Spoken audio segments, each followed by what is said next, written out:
you say he's got to be sharper. Perhaps he is, because it feels like to me everything he's already said he's doubled down on, and it's not saying it's socialist, but you are telling governments to sort of try to fix the sort of notion of income inequality artificially. And I know in certain countries like America, we were just having this debate, if you will, about a kid who was born in the poorest neighborhood in California and today he's a billionaire. I see upward mobility in America, and I know we can still pull ourselves up by bootstraps. The Catholic doctrine, I have to say it again and again, the Catechism rejects Marxism as interfering with personal freedoms and not good for the individual. But the Pope needs to be more pointed in his language about it. Please. If you're saying, take it from here, give it to there, expropriate, I don't know what that is, but socialism. Yeah, we've seen socialism fail around the world, in North Korea and in countries around the world. Hold on, Liz. We have a very interesting guest on the set listening to this discussion. Hold on.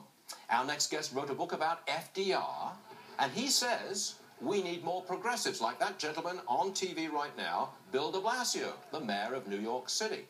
This guest wants more of him in our society. Joining us is the author of The Fight for the Four Freedoms, author and Professor Harvey Kaye. Professor, welcome to the program. Thank you. It's great to be here. No, it's not. Yes, it is actually great to be here. I've already told you, it's good when people can talk across lines, across borders. What more would you want? Let's talk. If you live in New York City at the moment, you're a big supporter of Bill de Blasio. Yeah, right? He's one of the people who I admire. You think we should have more people, more politicians like him following his policies? Okay. So, Professor, I've got a moral question for you. Okay. Strange. A moral question. If you live in New York City at the moment, in Manhattan, New York City, you make a lot of money. If you do, you pay 60 cents on the dollar in tax. You do. You know that, don't you? Well, I can tell you this. You think that's fair? Here's what I can tell you. I live in Green Bay, Wisconsin. I don't care. I know New York City. We're talking the mayor of New York City. I think that what goes on in New York. I think that what goes on in New York City is exciting. It's thrilling. Okay, and I think this is a great place to live. And one of the reasons it's a great place to live is that your public services are what they are. Okay. That's what I believe. And I also believe that it would be less exciting a city if people with lower incomes were driven out of the city because they could not afford to live here. Do you think it's moral for a government to take 60 cents on the dollar of what you make? I think it's moral to fight inequality. 60%. I think it's moral to fight a system in which the rich get richer and the poor get poorer. Okay. That's what I think. So, answer the moral question. Do you think it is moral for a government to seize 60 cents on the dollar of what a rich person makes? Do you?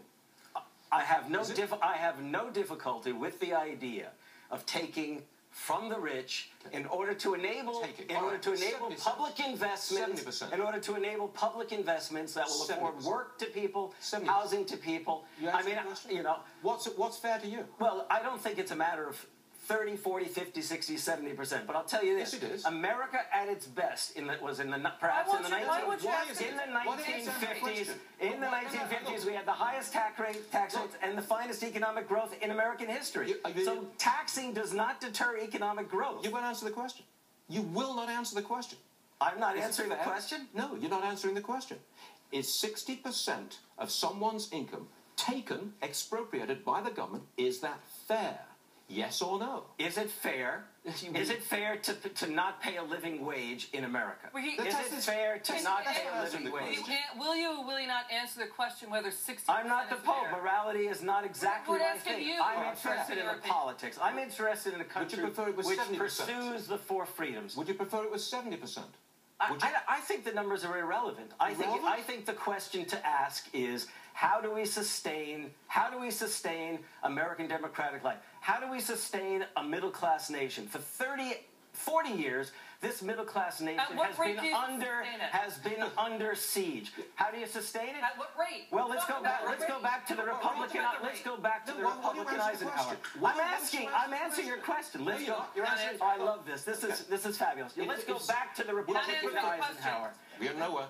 Sorry, Professor, look. This is wonderful. Absolutely wonderful. If you won't answer I believe in pursuing the four freedoms. All right, Apple looking to buy Dr. Dre's headphone company for more than $3 billion.